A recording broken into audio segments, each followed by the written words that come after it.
We tend to form a sense, this gets called all kinds of things. It's a mission, it's a vision, it's purpose, it's calling, it's that thing I can't not do. It's why I exist. And the better we can hold that, the more of our voice that we can put into that, the more we can own that, we can become masters of it. Right. And that's what personal mastery is all about, is being able to go, this is my why. Yeah. And I think there's craft involved in articulating this is my why and then getting good at it.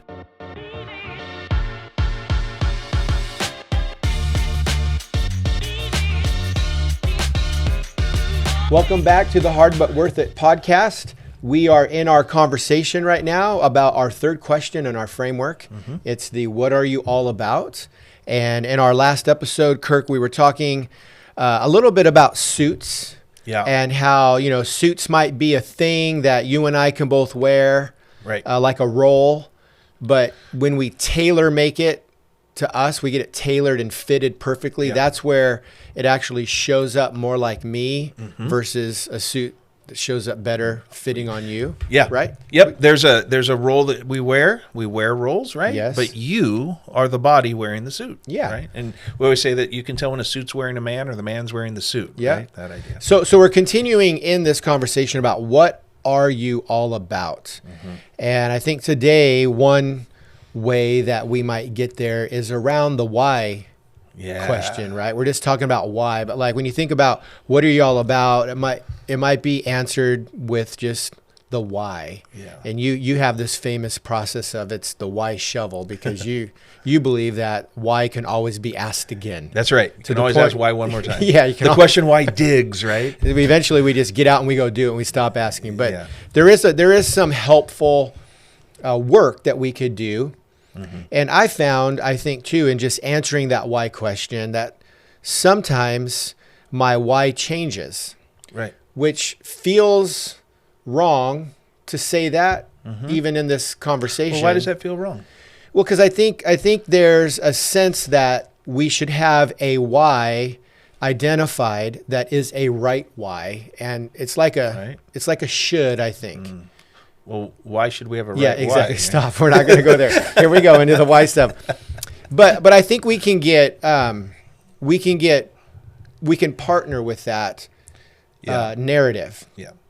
And so we come to moments in our lives where maybe we achieve certain things or we hit a milestone, and we might feel like our why is off in some way. And so we do a little bit of internal work to get back. And sometimes I think we can go back to going, well, that why wasn't necessarily rooted in a helpful version of my why. It was showing up through story work. We've talked about that, some of the work we do. But really the process is having the conversation kind of with ourselves, maybe having people in our lives who know us to help us identify the why. And when we do that work, we know there's a lot of doors or windows into that conversation. Yeah. There's books we can read, there's personality typing, but you have kind of an insight today that we wanted to talk about. And we don't have a cool fancy name for it yet, but I think we call it like the golden quadundrum or something like that. But the golden quadrilateral. You've discovered something. I did. And it's brand new. It's totally original, and no one's ever had this thought before. Right. Quick, get a domain name. No. I like what you're bringing up, though, before we jump into it, around this idea that we come to this spot where our why doesn't feel, it feels off, right? Because it's kind of like it hasn't been the best version, maybe. Right. Maybe if it's even been a bad version.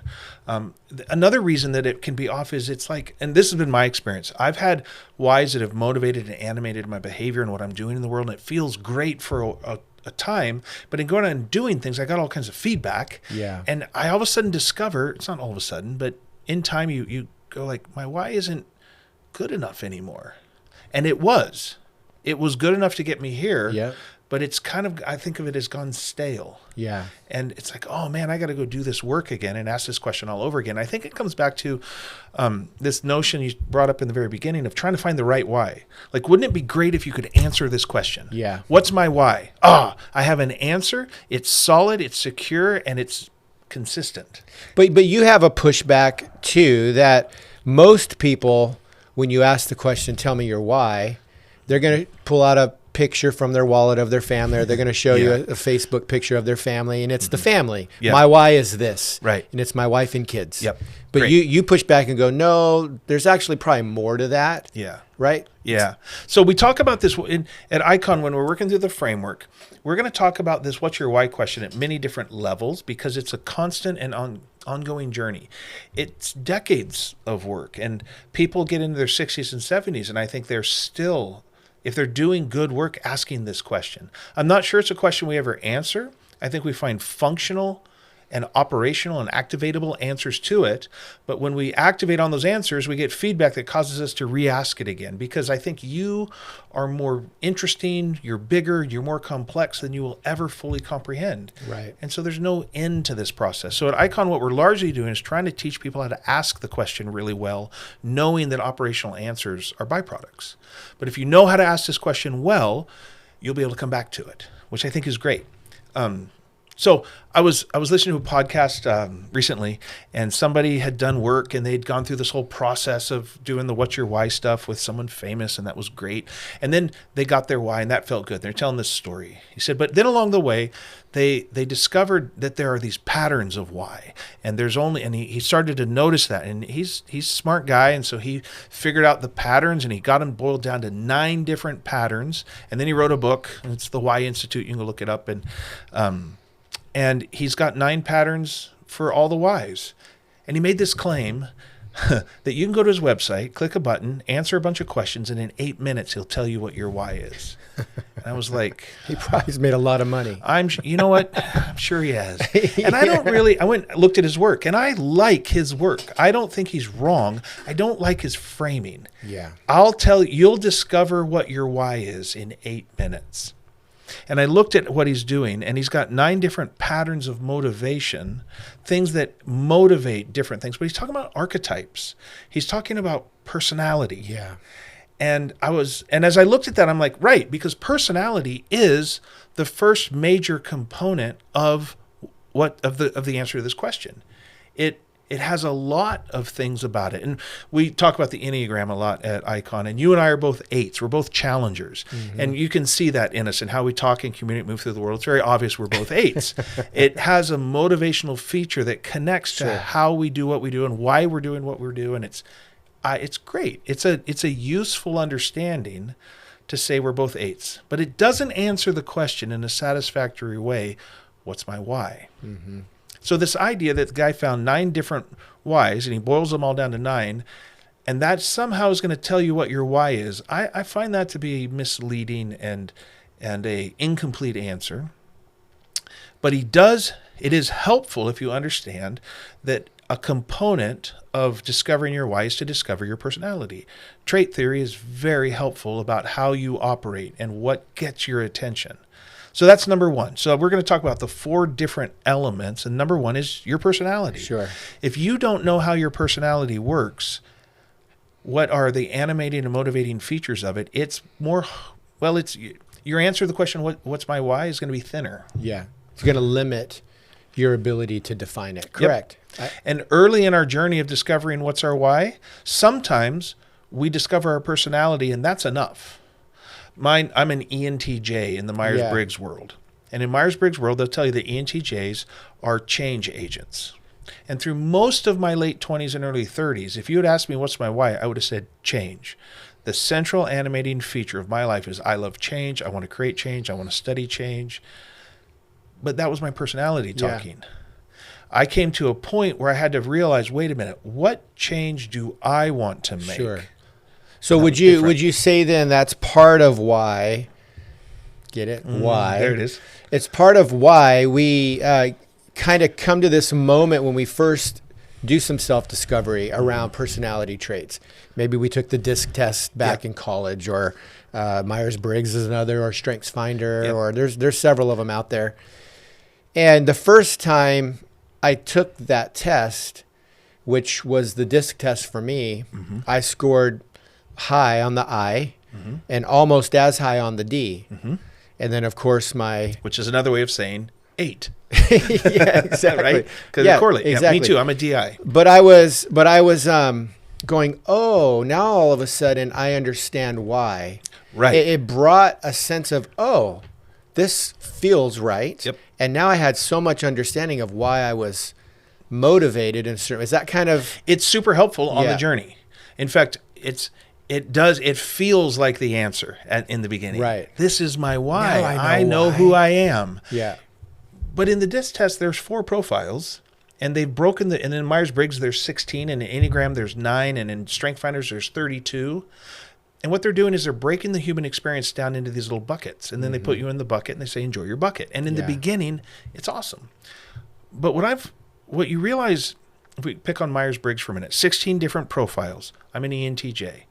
If you put me in a room of 30 ISFPs, which is the opposite, there's no doubt I'm the weird one. I stand out like a sore thumb. That's helpful.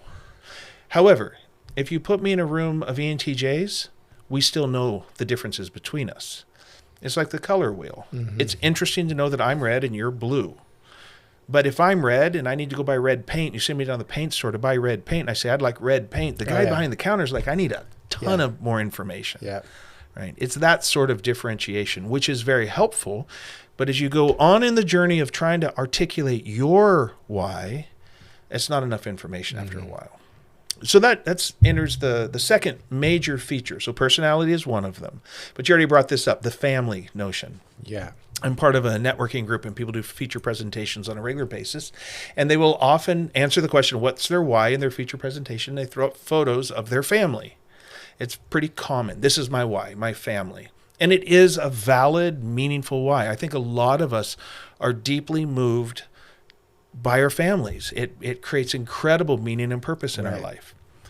I would suggest, though, that if you say your why is your family, all you've done is admit that you're a mammal. That's it, right? Yep. And what we'd call this category is our humanity. We have common things that drive us as humans that when we're healthy, when we're operating well, they are part of our why. And family is one of those. It's a great thing about us that we'll sacrifice, we'll take care of. We find meaning and purpose from our family. So it's not a false answer. My argument, though, is that it has zero distinctiveness. It's interesting, but it's not useful. Yeah. It's kind of like a given. Exactly. These are givens. Personality is a part of it. Yep. Family or humanity is a part of it. Kind of like, when you get on Wheel of Fortune and you get to the bonus round, and you're ready to guess. Yeah. They give you like the certain consonants that are always guessed as a given. Yeah. So you don't have to take those away from your guess. Perfect example. And it's like, these are the defaults here. These are givens, but you're getting to something here. There's a third one, but then there's a fourth one that you're wanting. Well, there's a third one still. Correct. Right? There's a third and then a fourth. Yep. Right. So the third one is, now this one's not a given. These ones are unique. But they actually are given to you and you didn't have a choice. Right. And that's what we're going to call this one home. Where are you from? Now, this one's a little bit more complicated because when we talk about home and where are you from, a lot of people think geography, and that is often correct. It is for many, many people, there's a geography to this. But for some people, they moved around a lot. They don't have a geographical location. They say, I'm from X. It's like, I was an Army kid and we moved all the time and I went to 15 schools in 13 years or whatever. But they still have a sense of home. An organizing principle or organizing, and it's a cultural reality. So if you're an Army kid, you're an Army kid. You just said it. That's defining in some meaningful way. And we're supposed to know something about you when you say, I was an Army kid. And so there's a sense of home. Now, if it's geography, it's a place that we're from, and the geographies we're from have cultures around them. We have a friend in common who is a pretty awesome executive. Like, he's running companies, he's doing his thing. It's the classic business executive, traveling, sales, running big teams. But it's really hard to find him in anything but shorts and flip-flops. Right? That's how he dresses because he's from San Diego. Sure. That's what he feels comfortable in because of home, this idea. So home has something to do with this place we're from. We can tell the difference between people that are from different regions. But it's also things like It's our family of origin. It's whatever family means to us. These are defining characteristics, and this might be the nurture part of the nurture nature feature. But one of the things I find fascinating about this is we know that when babies are born, their brains are actually smooth. Well, I didn't know that. I just learned that today. Turns out babies are Kirk. born with smooth brains. That's right. The neural network that causes all the folding, like brains are forming for years after they're born. And the neural network that we then live with is formed after we're born in this context we call home. That's why those first 5 years are so fundamentally important. Yeah. Now, our brains keep building neural networks over time, but the original ones are formed in this thing called our origin story, which is why this thing home, it's primal. It's the beginning of our existence, and it marks us. Mm-hmm. And part of it's being developed in that home environment. In that so context. It's like, what will it become? Yeah. And it can be the most dysfunctional thing in the world or the most functional. That's not the point.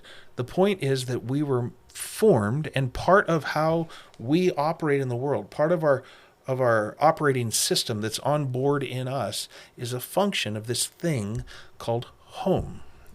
Now, the thing about personality, our humanity, and this notion of home is all three of those things were given to us without our permission. And yet they have deep impact on how we're going to hold this question, what's our why?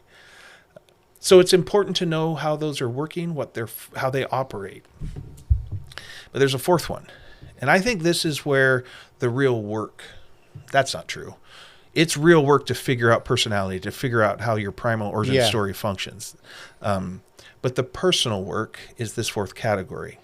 And I think there's a way that we take those three things and we integrate them, we understand them, and we form a distinctive story about them. And this is where our personalness, our distinctiveness starts to show up. And that's the thing that's probably changing over time. Yeah. Deepening, growing, developing. There's a way that we hold that narrative, that idea that is how I can tell where I end and others begin. Correct. It's my why. Yeah.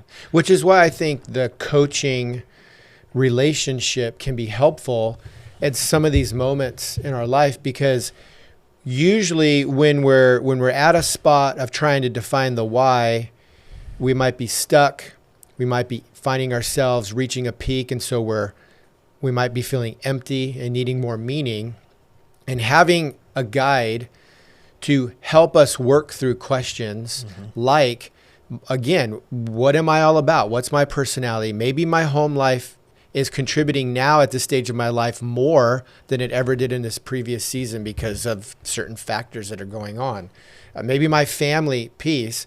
But what I get to do in that is I get to say, these things didn't just happen to me and predetermine my why. Right. But by showing up in a coaching environment, whether you hire a professional coach or not, I'm just talking about engaging it from a dialogue. Mm-hmm. You actually get to happen to your why rather than having it happen to you. And I think sometimes we can play victim in that moment, like, well, I really don't have control. It's fate. Mm-hmm. I'm just stuck here, and I can't even answer that question. Why? Because all these things are so bad. Maybe I know you refer to even the ACEs, score, but we can use these things when they're so high and so negative as almost excuses to not even engage with that question. And yet the pursuit of meaning and purpose in work, in life, has a lot to do with answering this question. Why? And I think what's my why it's a great framing, but I think it's actually better or deeper to ask the question, why do I exist? I think that is the fundamental question. It's a question of existence. And if your answer is there is no reason, that is an answer that will drive behavior. But I don't know that that's a particularly helpful answer. Yeah. We tend to form a sense, and this gets called all kinds of things. It's a mission, it's a vision, it's purpose, it's calling, it's that thing I can't not do. It's why I exist. And the better we can hold that, the more of our voice that we can put into that, the more we can own that, we can become masters of it. Right. And that's what personal mastery is all about, is being able to go, this is my why. Yeah. And I think there's craft involved in articulating this is my why and then getting good at it. And we're going to talk about in our next episode, how do you do that? And we call that at Icon your value creation mechanism. How do you create value that benefits others? And how good are you at using that mechanism to produce that value? And if you don't know if you don't have an answer to why do you exist or what's my why, you can't hold it and own it and become a master of it. And I think a lot of what we've been talking about when we talk about you are the product, right? We're talking about the ability to answer this question and then deliver value for the benefit of others. Mm-hmm.